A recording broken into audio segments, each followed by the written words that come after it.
Hola a todos y bienvenidos a este nuevo podcast en De Personas Radio. Periódicamente recogemos aquí tendencias, entrevistas, debates de temas de actualidad sobre el mundo de la empresa y la gestión de personas. Estaremos contigo durante los próximos minutos, así que gracias por escucharnos, por compartirnos y recomendarnos y por ser parte activa con tus comentarios. Recuerda que tu opinión nos hace ser mejores. ¡Empezamos!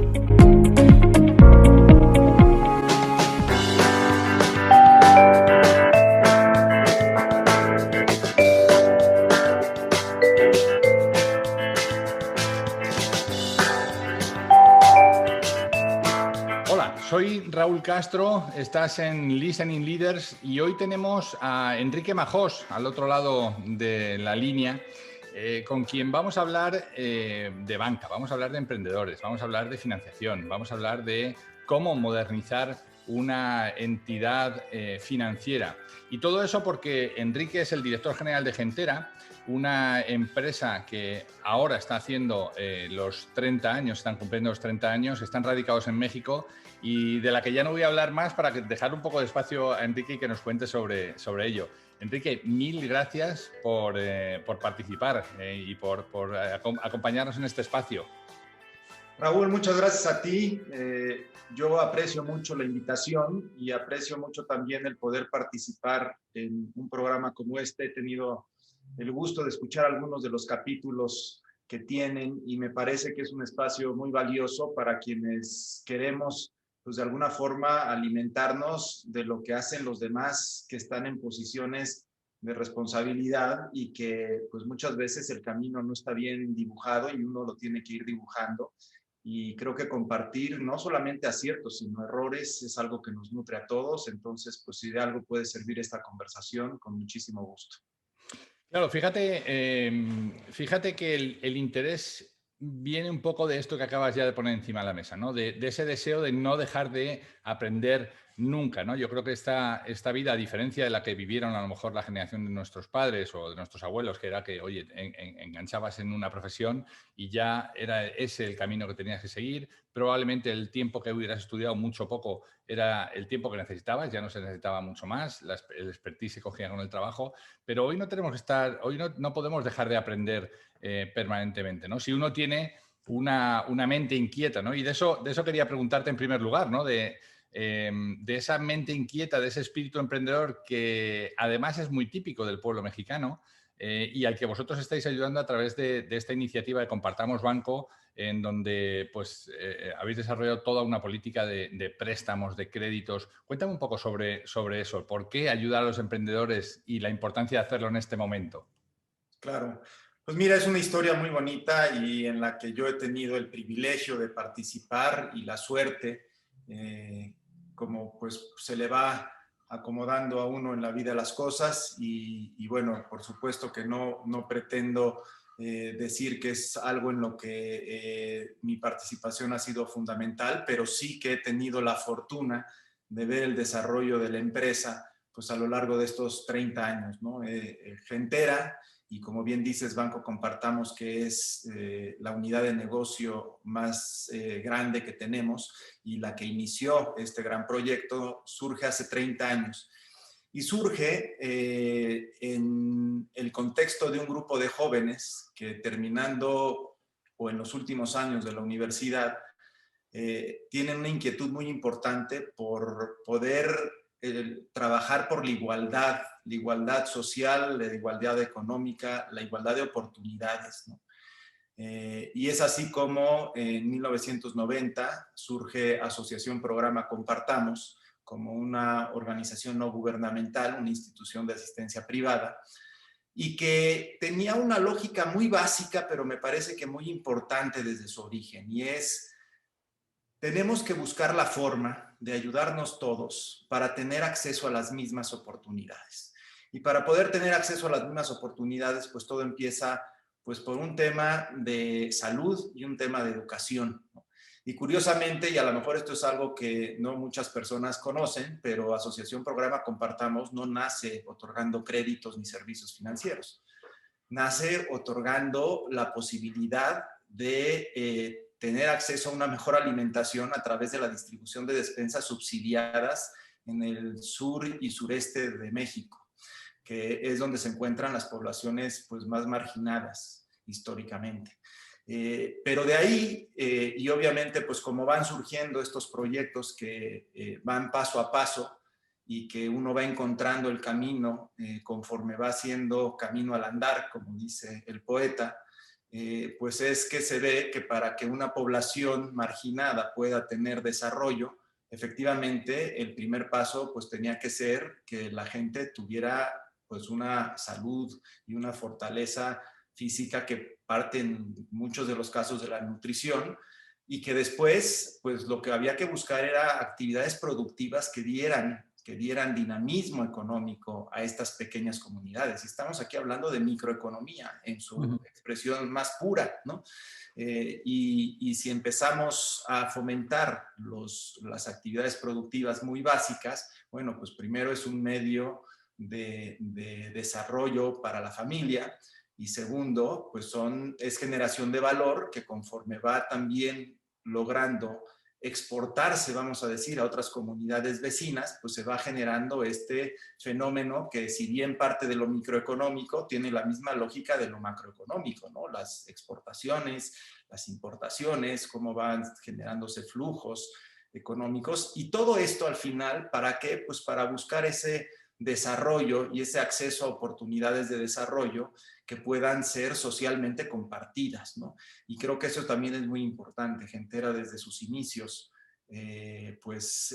ha tenido muy claro que para tener una mejor sociedad tenemos que tener mejores personas, mejores familias, pero no tenemos nunca que perder de vista que al final el objetivo es el bien común por encima del bien individual. Entonces, de forma a lo mejor un poco conceptual o filosófica, Raúl, pero ese es el origen de Gentera y de Compartamos. Por supuesto que de ahí hay una historia que va evolucionando y que nos va llevando a después convertirnos en una institución financiera con un objeto limitado, que era el crédito, porque se descubre algunas metodologías muy interesantes que en aquellos años empezaban a surgir en Medio Oriente, particularmente en la India y en Bangladesh, y que da también la posibilidad de aprender de estas metodologías para traer pues, los créditos grupales, los créditos individuales, pero siempre orientados a un segmento de la población que tenía pues, un acceso muy restringido, no solamente a servicios financieros, sino en general a oportunidades de desarrollo. Fíjate que para todos nuestros oyentes que están en toda América Latina y en Europa, de hecho, el podcast se escucha en 40 países, mayoritariamente en los países donde hay población de habla hispana.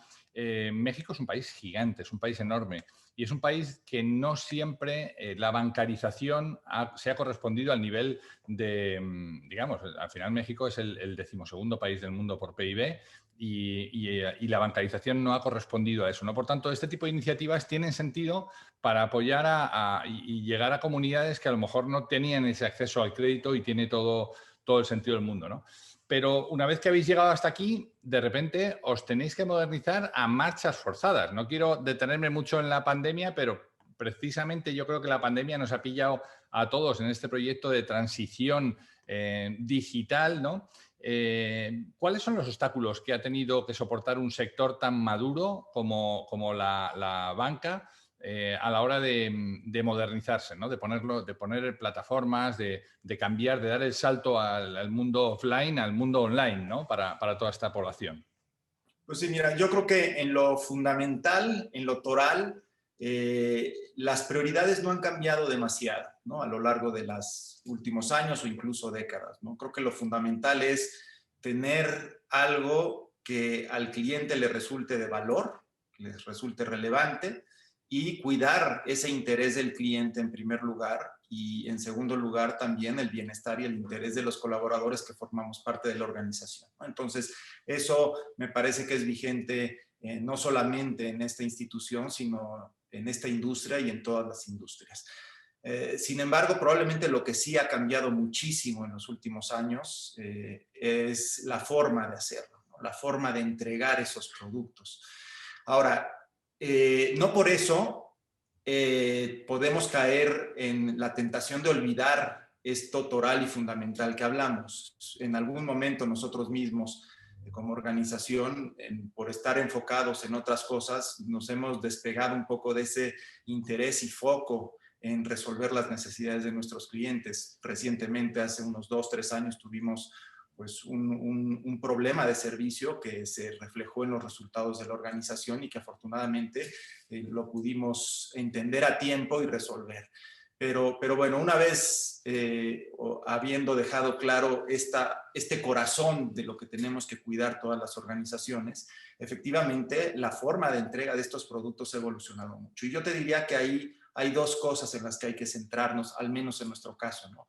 Una es, tenemos que hacer nuestros productos cada vez más convenientes para el cliente, porque esta necesidad también surge de una muy buena noticia, y es que los clientes tienen cada vez más opciones, ¿no? Y eso, la competencia que hay alrededor de generar mejor oferta de valor, es una buena noticia para los clientes, que se traduce en una buena noticia para la sociedad y el desarrollo de todos, ¿no? Y en segundo lugar, como organización, en este tema de cuál es la nueva forma o la evolución en la entrega de los productos, está el buscar las eficiencias de la organización, ¿no? Entonces, por un lado, más conveniencia para el cliente, por otro lado, mayores eficiencias. Que las mayores eficiencias también se tienen que traducir en algún momento, no solamente para el beneficio de los diferentes stakeholders de la organización, sino particularmente también y al final para los clientes, ¿no? Me parece que uno de los conceptos también muy relevantes es que con los que hemos estado trabajando y hemos tratado de seguir de forma rigurosa, es que para capturar valor, primero tenemos que entregar valor, ¿no? Y por eso esa entrega de valor viene acompañada de ciertas eficiencias que al final también hacen que, bueno, esto se convierte en un círculo virtuoso y todos ganamos, ¿no?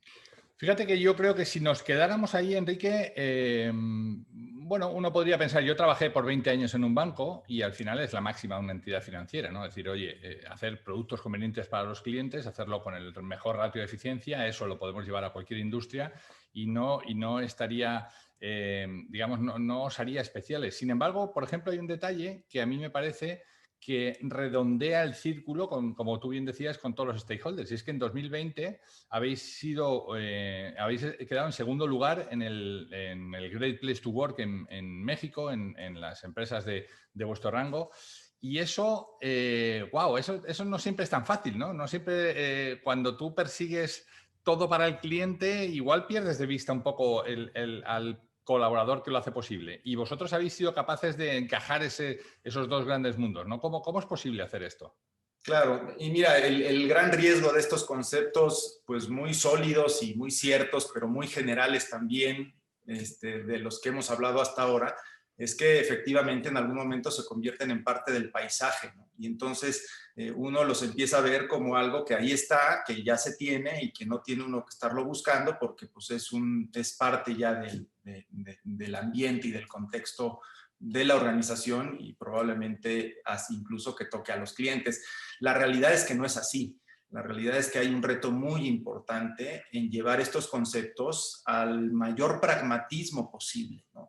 A esto en qué se traduce.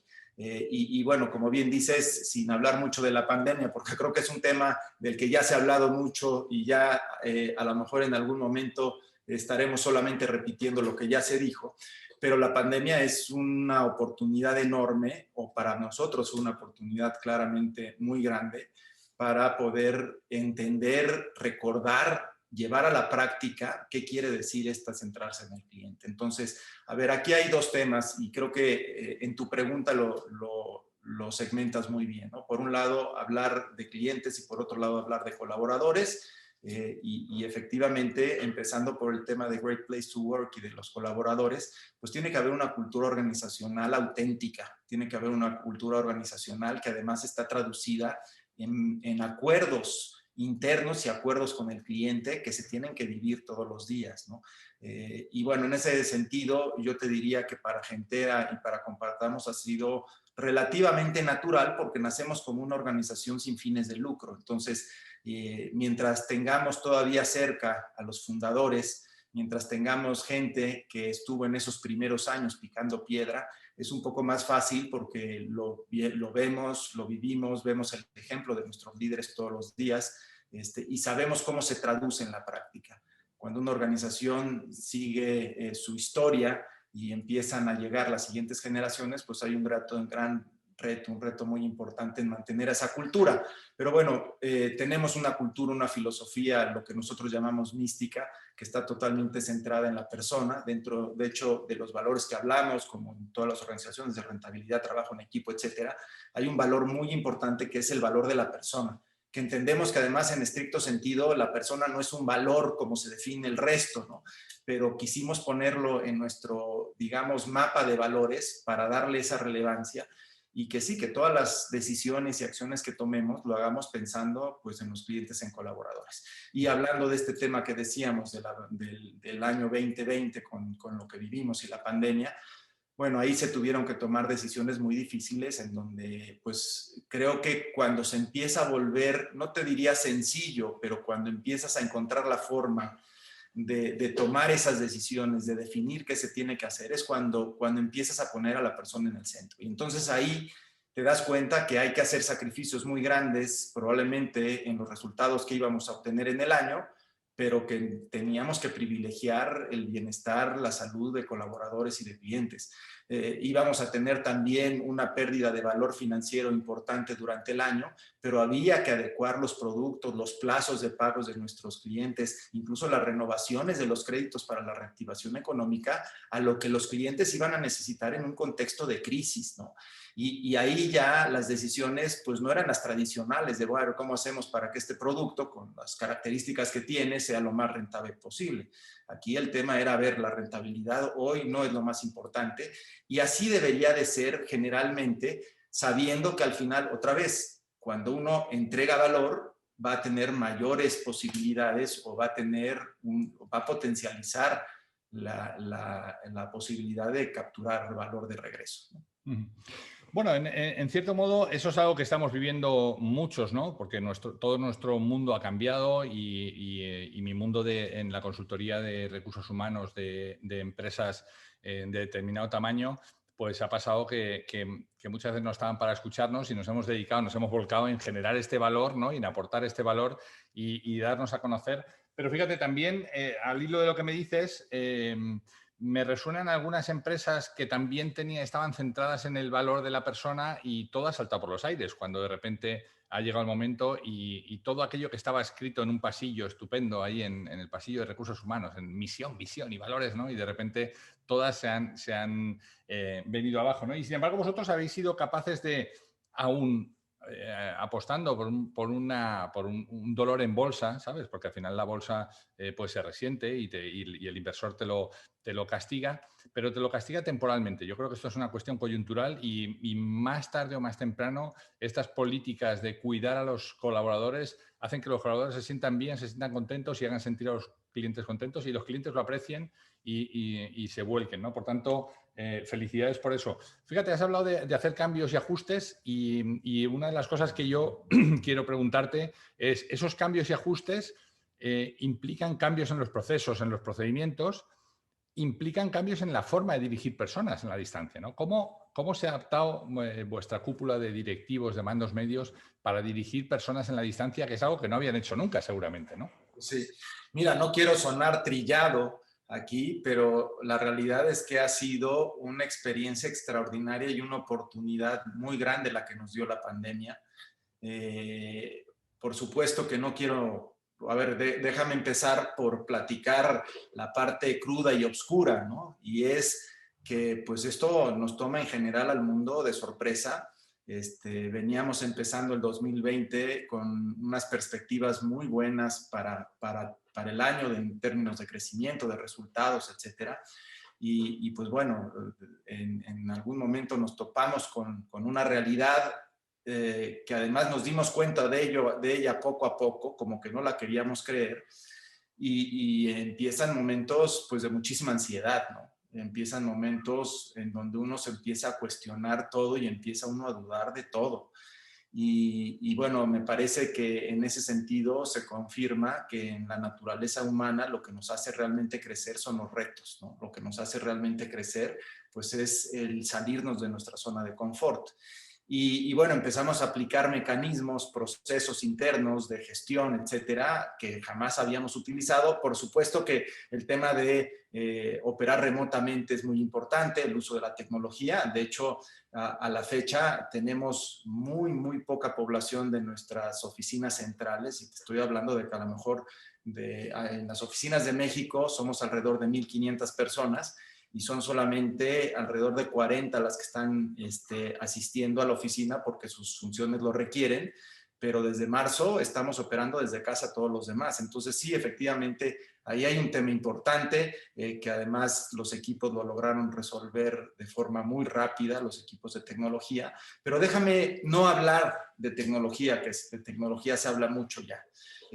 Lo que fue muy interesante es cómo reconfiguramos nuestros procesos directivos, cómo empezamos a tener reuniones en primer lugar diarias, ¿no? Y cuando nos dimos cuenta del tamaño del problema, pues teníamos reuniones todos los días a las 8 de la mañana, todo el equipo de directivos de Gentera, que somos un grupo pues bastante nutrido, alrededor de 25, 30 personas.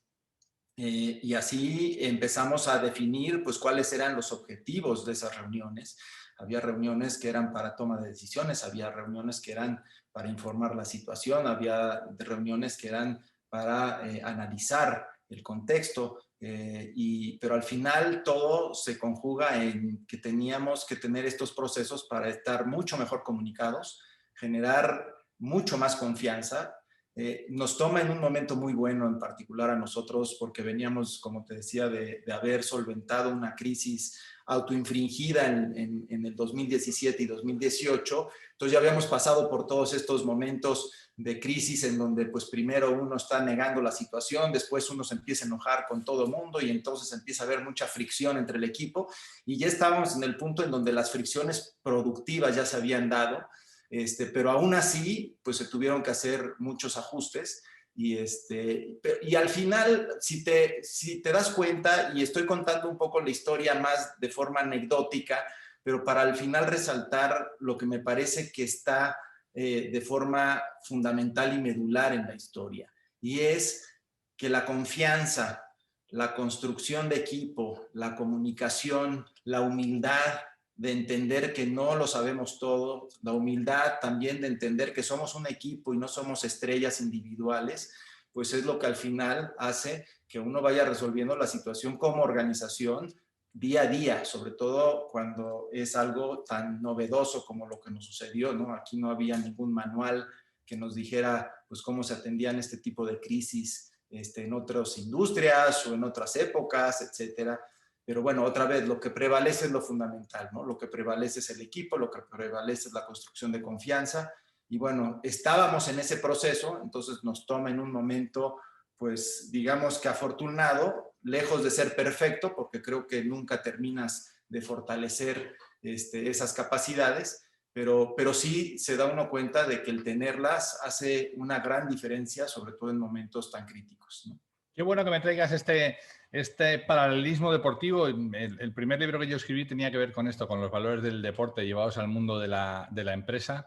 Y es verdad, al final en estas situaciones tú puedes tener un tipo formidable que te mete un gol y te puede ganar el partido, pero el campeonato lo gana cuando todos están sumando al unísono, cuando la orquesta toca al unísono, cuando el director simplemente marca la pauta y al final se asegura que la melodía corra como es debido, ¿no? Y yo creo que esa es la clave, ¿no? Y te agradezco mucho que traigas todo esto porque son efectivamente lecciones aprendidas que probablemente estén en la cabeza de todos, pero que cuando se la oyes a un líder que lo ha sufrido, lo ha vivido y está viviendo su caso, pues es formidable, ¿no?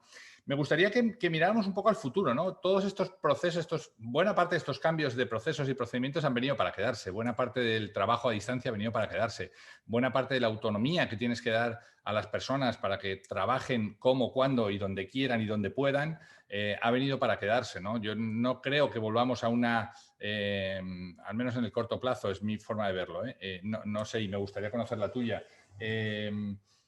¿Tenéis pensado que esta parte de dirección a distancia ha venido para quedarse y que los líderes van a tener que aprender a dirigir en presencial, pero también a dirigir en la distancia y a tirar de estos valores? Sí, correcto. Mira, yo creo que la gran oportunidad también que nos da una situación como la que vivimos en los últimos 12 meses es que hemos arriesgado lo que no hubiéramos arriesgado en condiciones normales, ¿no? Hemos probado cosas que no hubiéramos probado en condiciones normales porque lo hubiéramos visto temerario. Y ahora, pues, había que ser temerario porque lo más temerario era no hacer nada.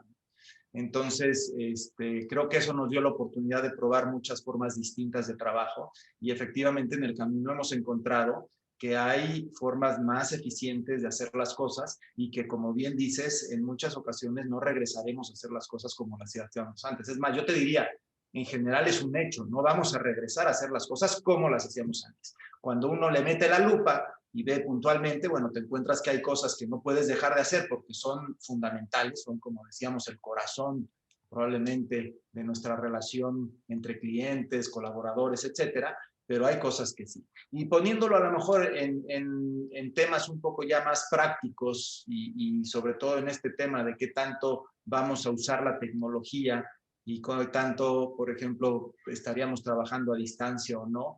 Yo creo que aquí hay un reto que a mí en lo personal me encanta, me entusiasma y es el reto de encontrar el punto medio, el balance óptimo entre tecnología y humanidad, ¿no?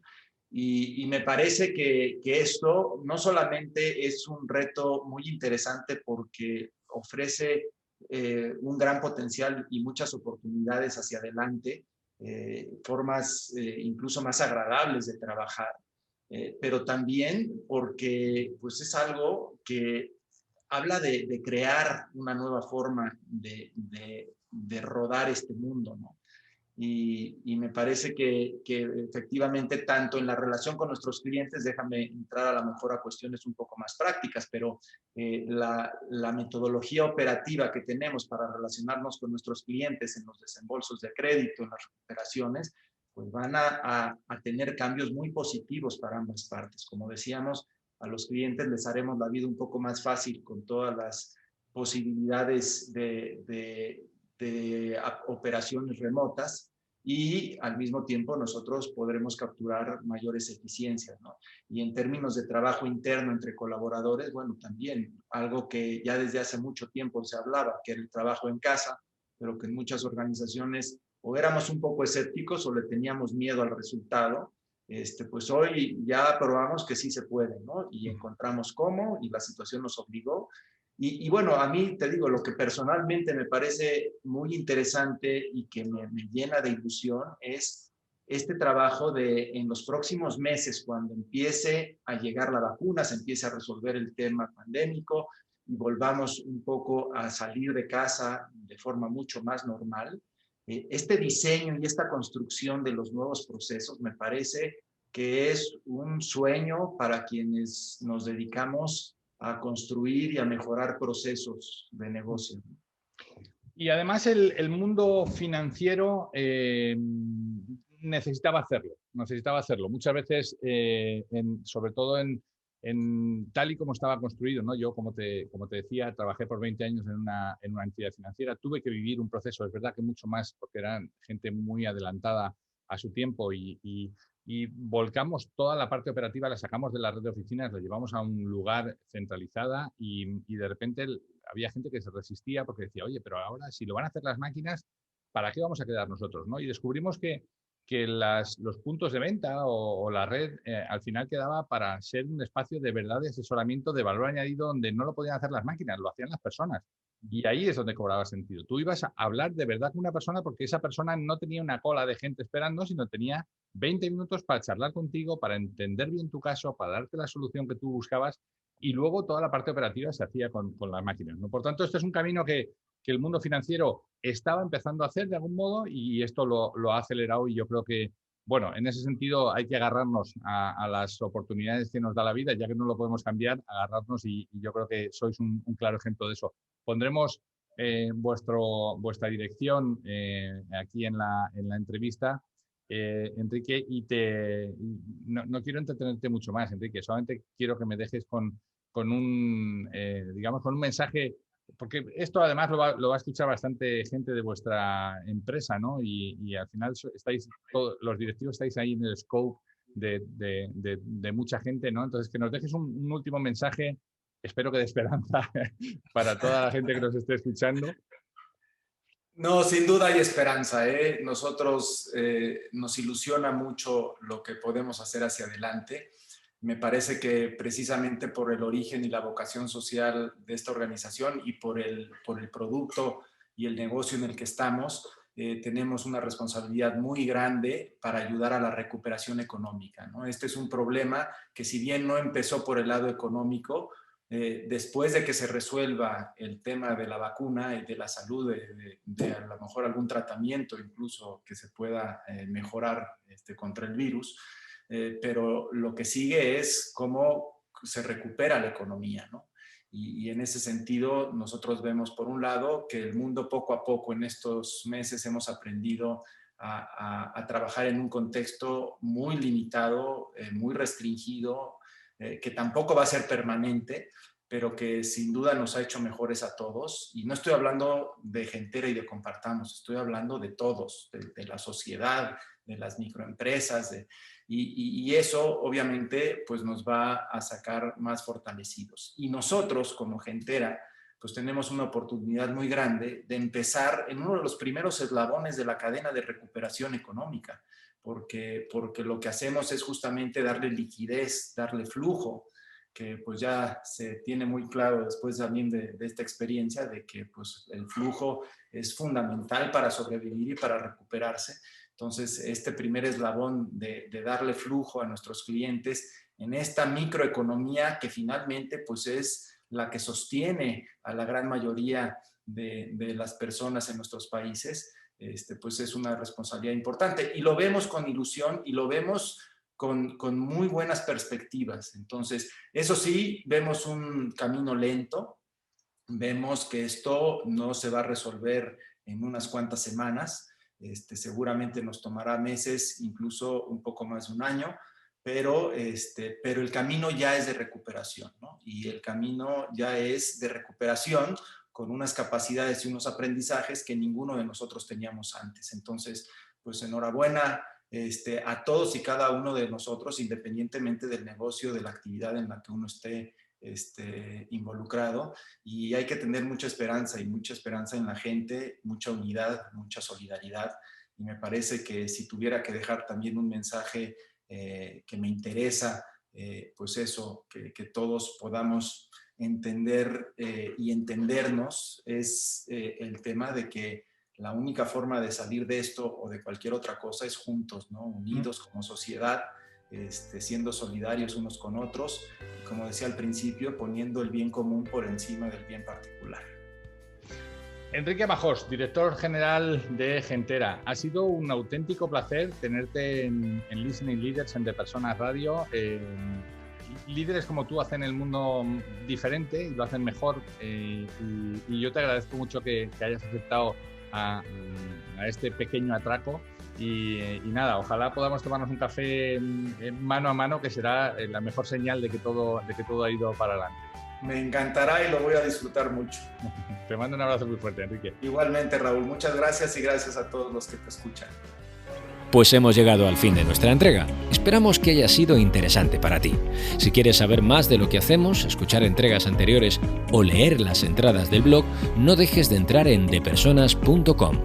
Nuestra promesa de valor es ayudar a las empresas en sus procesos de cambio con quienes los hacen posible, que no son otros que las personas. Te esperamos en la siguiente entrega en De Persona Radio. ¡Hasta entonces!